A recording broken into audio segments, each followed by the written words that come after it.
You are listening to Living Legendary Podcast with Lady Sham and Baby Nigel. Today, we have a very interesting guest, a comedian that remarkably I went to elementary school with. I grew up in Peoria, Illinois, as you learned about me on our first episode. And Lindsay was my favorite person in class.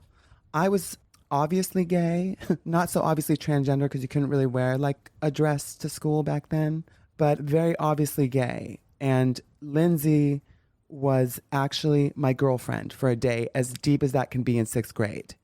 We'll get into that. But before we do any of that, let me introduce Lindsay. She is an amazing comedian. She tours the country. She's been doing it for a long time. She's hilarious. And she was in the news with Scotty Pippin for a lawsuit. We're going to get into all that.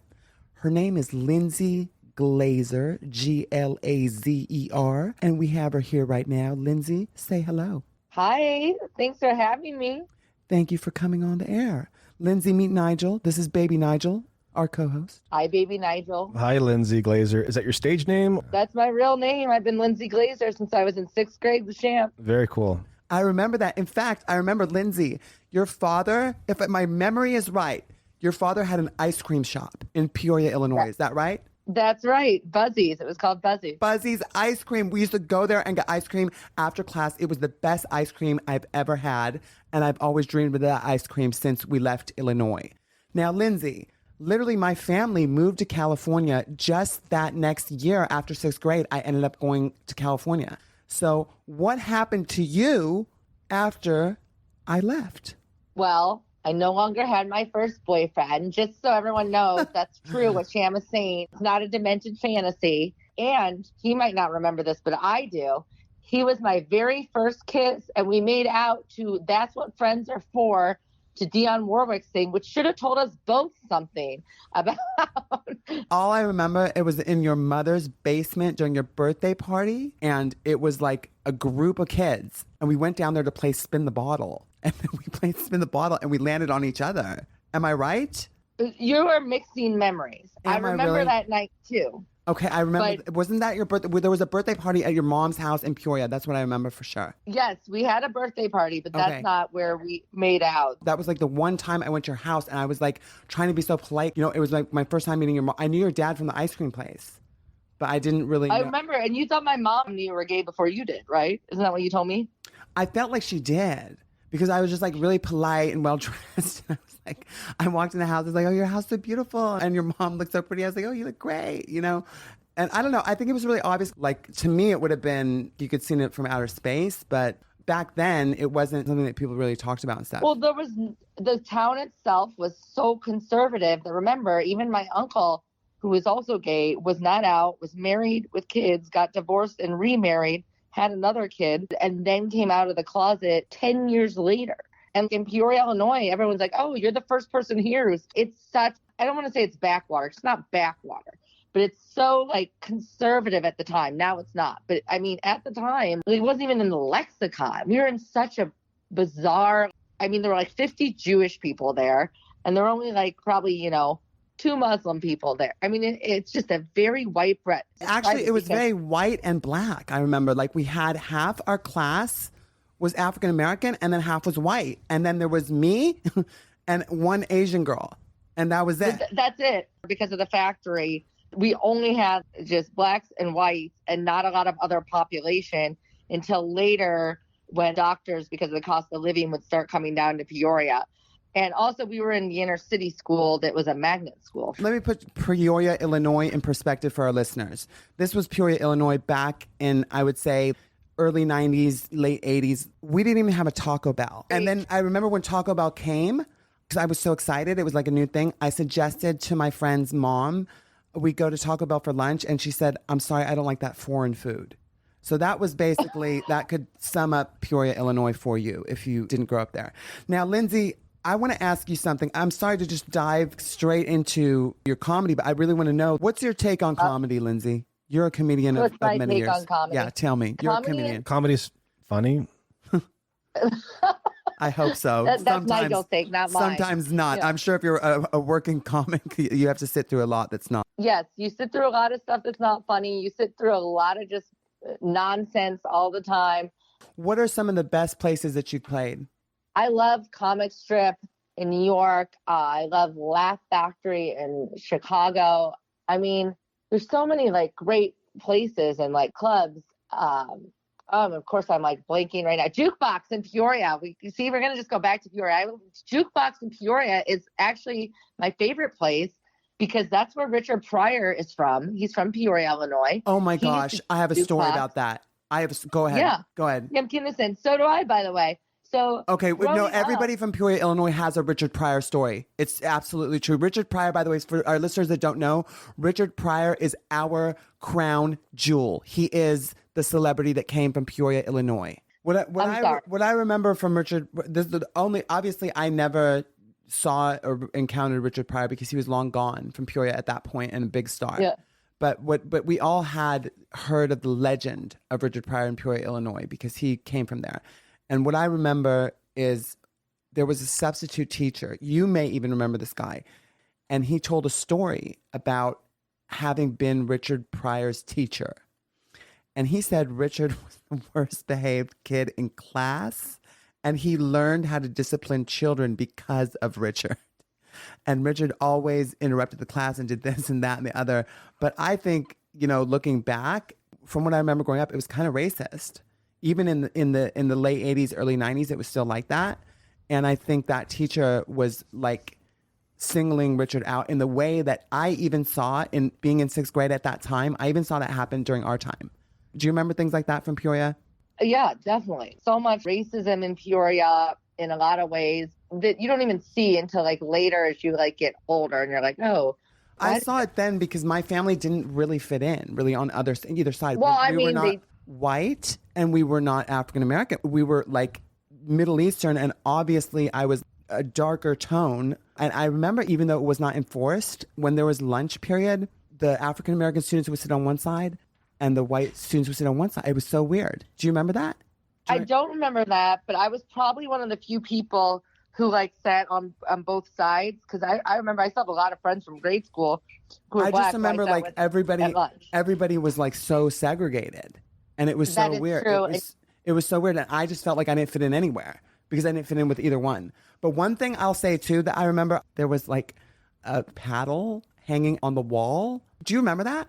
Of course. Okay, I that could not have been my imagination. And this was like the early 90s. This was not that long ago, really, when you think about it. And there's a paddle hanging on the wall. And if you got your name on the blackboard with like past 5 check marks, you got taken outside and got a paddle. And it happened several times to kids. Do you remember that? Yes, it was 10 demerits, and I did everyone's homework in Miss Tyree's class so they wouldn't get in trouble. Girl, the substitute teacher was Miss Tyree. Now that you said that name, I remember she was the English teacher. When she was gone, it was the guy that substituted.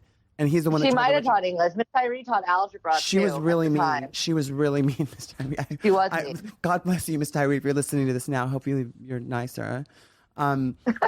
Yeah. Lindsay, I have to ask you about one thing. So if I Google you for some reason, it's something about a lawsuit with Scotty Pippin.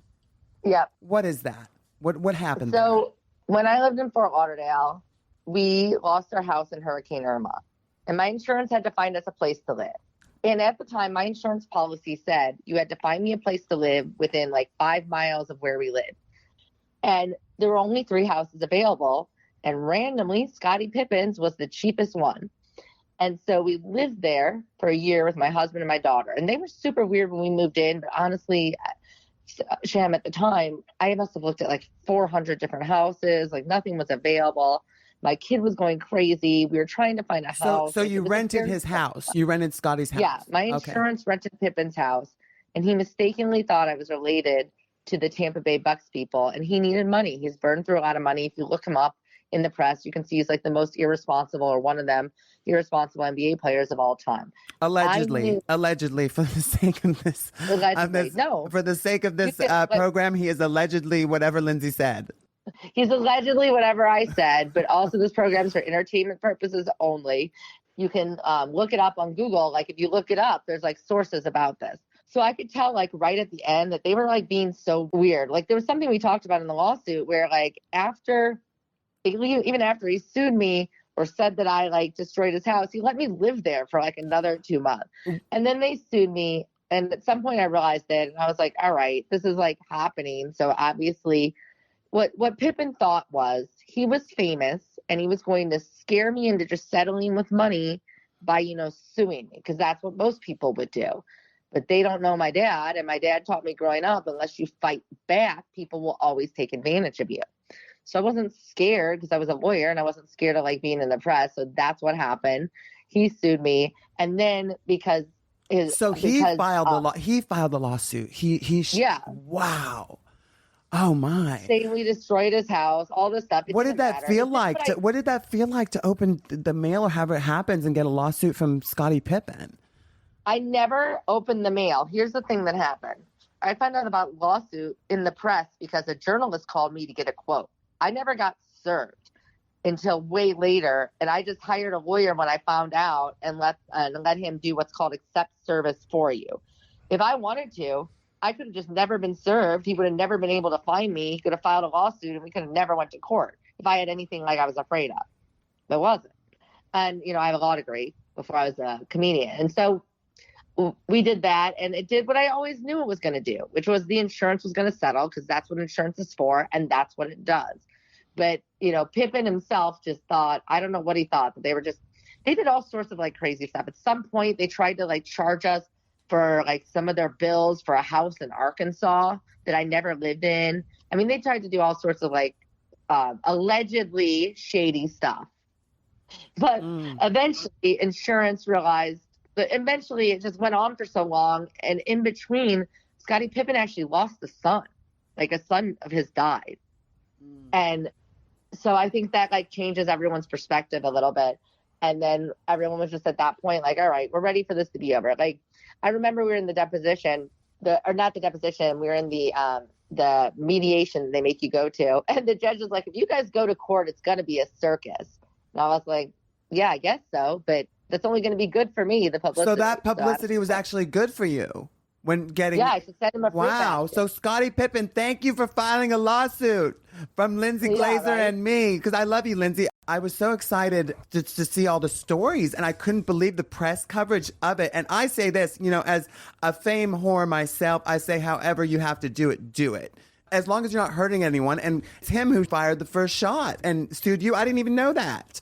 Gosh, Scotty, don't you have better things to do than sue mothers of children that are renting your home and giving you money anyway? That's not very nice, Scotty. It was just a whole thing. They made up all this stuff. It was like so crazy. They said we never ended up going to court, but it was very crazy. There was all like this stuff on my YouTube, and we're on the radio, so I'm not going to say the whole thing. But there was at some point I actually had to talk to the police because someone wrote on my YouTube, because of the Pippin thing, time for you and your see you next Tuesday daughter to die. Hope someone puts a bullet in both of your heads. That's horrible. Yeah. It was very scary. It was very stressful. I gained a lot of weight because of it at the time. And I'm like, is this radio about comedy, or are we just talking about all our misery? Well, I'll tell you, listen, Lindsay, I understand that. I went from, with my artwork, the first time I ever got noticed for my artwork was because I drew, I'm almost embarrassed to say it, but it's so weird because who knows, I could die and this could be my legacy.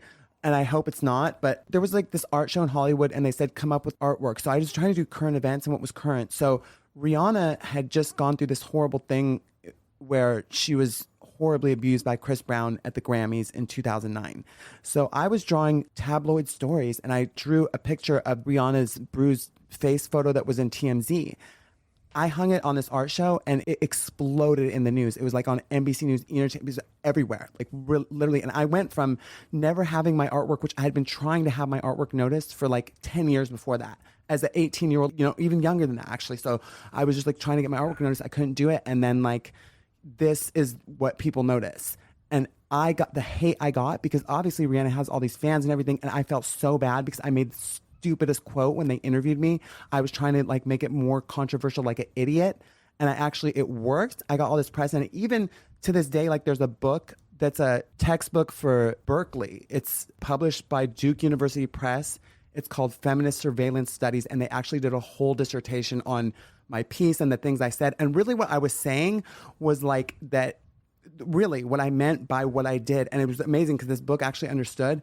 It is kind of sick how our pop culture commodifies like people's misery, like this lawsuit, for example, or Rihanna's horrible abuse, and sells it. And that's why I made a painting of it, because I was like, if you're going to consume this in the news, then hang it on your wall.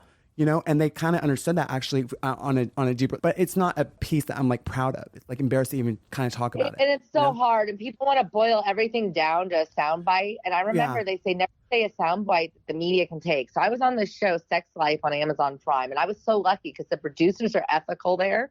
So shout out to them. But I remember sitting there and they're interviewing you and they're asking you all about your sex life because you're doing what's called the comedic interstitials in between. And they said, what's the weirdest thing a guy has ever said to you, a guy you're dating, or the worst thing or whatever? And I said, a guy once told me there's no such thing as a safe word. But as soon as I said it, I went, oh, shoot, someone could edit it out that I said there's a guy that told me, just said, I said there's no such thing as a safe word. And look what that would have looked like in the press. Wow. Yeah. Well, I mean, you know, they can twist anything really. Now, Nigel has a final question for you. Nigel, go ahead. More than just a final question, just a bit of, you know, changing of the gears. We didn't really get much into comedy, and I am a promoter for comedy, and I've been doing it for quite a long time. And I'm just curious as to how'd you get into that? Did someone say, go do an open mic? Or, you know, I mean, there's ways of getting into comedy. You don't just do it. You have to go through a bit of ranks, if you will. I know Sham and I are just talking about Peoria this whole time. We have more stories there. I got into comedy. I've always been funny. You can ask Sham. I've been funny since we were little, and I got into comedy in such a weird way. I was in Ventura Harbor, California, and I was like, I've always wanted to get into comedy, but I didn't know anything about how to do an open mic. My very first time on stage was actually randomly from Randy Lubis at the Ventura Harbor Comedy Festival. At the time, Nigel, I had absolutely no business being on stage at all. And I was very lucky. He just goes, hey, do you want to do a set? And it was just like a random comedy festival. I did a set. It actually went well, which is unusual because then, of course, like every comic, you bomb for the next 6 months until you figure out what you're doing. It was just, I still remember this. I was sitting next to Justin Foster, a very funny comic. You can see him on the road. He's been a comic for a long time. I believe he's originally from Dallas. I was sitting there watching the comedy show because I was sort of interested in doing comedy with other people I knew from around town. It was freezing. Justin Foster, like a true Texas gentleman, gave me his coat. I was watching people go up, and Randy Lubis, the guy who was both the owner and the booker with another guy named Andre at the time, said, hey, do you want to do a set? And I did. And how much time did they allow you? When did they give you the light? 5 minutes. 5 minutes. Did you know about the etiquette as far as running the light? You know, how to transition? Like, did you just went up there totally green? I was totally green. I didn't know anything about the light. I don't even think I took the mic out of the stand, which is a thing. But I think that maybe Justin told me. I don't remember exactly because it was all a blur. I think Justin probably told me they'll light you to let you know you have a minute left. But I don't think I had a full 5 minutes at the time. I probably got off stage early. Can you recall, was it more of a monologue? Was it improvised? Do you remember just the premise of a couple of your bits, if not just one? Yeah. I remember I told the story. This is true. I went to college with Jared from Subway. Like I knew him, like a girl, like I was there when that whole thing from like Subway started happening. Like, what do you mean? He was a weirdo back then? So no, like what's weird about it is he was in college. He went to Indiana University. For those of you that don't know, by the way, Jared has some horrible allegations against him from Subway. Not allegations. He's true. in jail. Yeah, he's in jail prison. Right. I'm sorry. Right. For confirmed facts. Yeah. And so I knew him and his friend, like Indiana is in Bloomington, a small town. And Jared lived in an apartment next where the Subway was. And so he had this roommate, his name was Jeremy, who was like trying to hook up with a friend of mine in college. And so I remember like that when we would like go home from drinking at night or like whatever, that Subway would be open baking the bread for the morning because they start at 4 a.m. And my boyfriend at the time, I remember before Subway even hired Jared, my boyfriend at the time was like, you know what? This would be such good advertising for Subway. And then like 2 years later that happened. And so I basically told a joke that was about like how I was so confused because like I knew him. Jared was like very quiet, very polite, held open doors. You had like no clue. Like, I think I said something horribly hacky, like he had no game at all and had to, change his age. I don't even remember the exact joke. But later I learned, by the way, that jokes about Subway and Jared were hacky, even though in my case, it was actually like a personalized experience from college. It's a very weird memory because I didn't know him that well. And I remember him being like super quiet, super polite, and all of that. You might have been the first person to joke about him then, because South Park did a whole thing on him before allegations came out. But theirs was Jared has AIDS, and then it turns out that these AIDS are personal assistants, exactly. not like AIDS, the virus. Oh man. Yeah, they just use him as a bit of a punching bag, and it's kind of like The Simpsons, almost like they foresee pop culture future. Well, yeah. I mean, The Simpsons have predicted everything. I mean, South Park is so amazing. Trey and Matt, I guess, used to live in my sister's building in Seattle. I never met them, but they used to smoke together or whatever. But they're brilliant. I'll never forget watching South Park and being so surprised by how smart it was. I still remember this episode. Too. And the animation being so like low key. I remember seeing this and being like, the animation is actually pretty bad, but it's so funny and it doesn't matter. And you end up loving it almost for that. I just got the HBO streaming service. Me too. So new episodes. Now it's been nothing but South Park in my house. It's amazing. The new episodes are so hilarious. They're right on ball with everything. It's incredible. I don't even know what the HBO stream service is, but what I remember. HBO Max, I think. HBO Max. And White Lotus. And I've watched, you got to get it just to see White Lotus. It's the only place to watch the full episodes. And White Lotus. I can't talk enough about it. I watched the whole, I've never done this before for a series. I just sat there and watched the whole thing till it was finished, season 1 and 2. It was sick. I felt like I needed to go to rehab for White Lotus after that. It was crazy. By the way, stayed at that hotel in Maui once, like growing up. It's a real hotel. No, shut up. It's a real hotel. I didn't even know that. Shut up. It's a real hotel. Shut up. The first one, yeah, they're both real hotels. And the first one, they're filming at the Maui Four Seasons. Oh my gosh. I have so many friends because of, I'm very connected, that are friends with Jennifer Coolidge. I've never met her. I've never crossed paths. I wish. She's such a good actress. She killed it. I've never seen a performance like that. She was so funny. She's amazing. I was laughing through the whole thing. Every time she came on the screen, I just started laughing. So, Lindsay, we've got 2 minutes left. I want to know, is there anything you want to plug, honey? Is there anything you want to promote? Yes, Go please ahead. come follow me on Instagram, Lindsay Glazer Comedy. Come see me at like my shows in New York or Toronto or Ottawa. One day I'll be in Palm Springs. Oh, how can I forget this? My album, it's called Thanks Dad. It's coming out April 14th. It's produced by Comedy Dynamics. Please, when you are able to, go pre-order it, go listen to it. It means a lot. In that album, you'll hear me talking about the ice cream place, the liquor store that Sham and I talked about. You'll hear me talking about John's Barbecue, a famed restaurant supposedly owned by the mafia and many owners, all of who are in jail now. You'll hear all about the historical legacy of Peoria, Illinois, and where we grew up. Okay. Well, thank you very much for your time. Yeah, thanks, Lindsay. Thank you to all our listeners for tuning in to Living Legendary Podcast with Lady Sham and Baby Nigel.